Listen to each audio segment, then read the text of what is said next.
والذين أشركوا وقال النبي صلى الله عليه وسلم اليهود مكذوب والنصارى ضلال أو كما قال النبي صلى الله عليه وسلم ঐতিহ্যবাহী বিদ্যাপীঠ জামিয়া দারুল উলুম মুন্সিপাড়া দারুল উলুম ছাত্র কাফেলা কর্তৃক আয়োজিত আজকের সাপ্তাহিক বক্তৃতা সেমিনারের সম্মানিত সভাপতি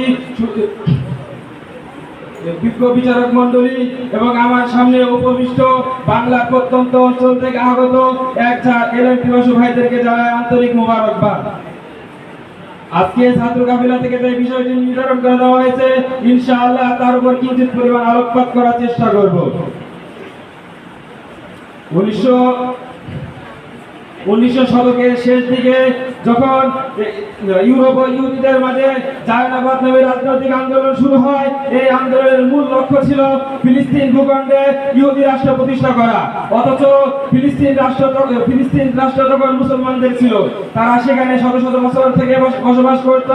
এই সময় ইহুদি পরাশক্তি ব্রিটেন ও রাশিয়া ব্রিটেন ও ফ্রান্স মুসলমানদের খেলাফত ব্যবস্থাকে দুর্বল করে দিচ্ছিল। 1917 সালে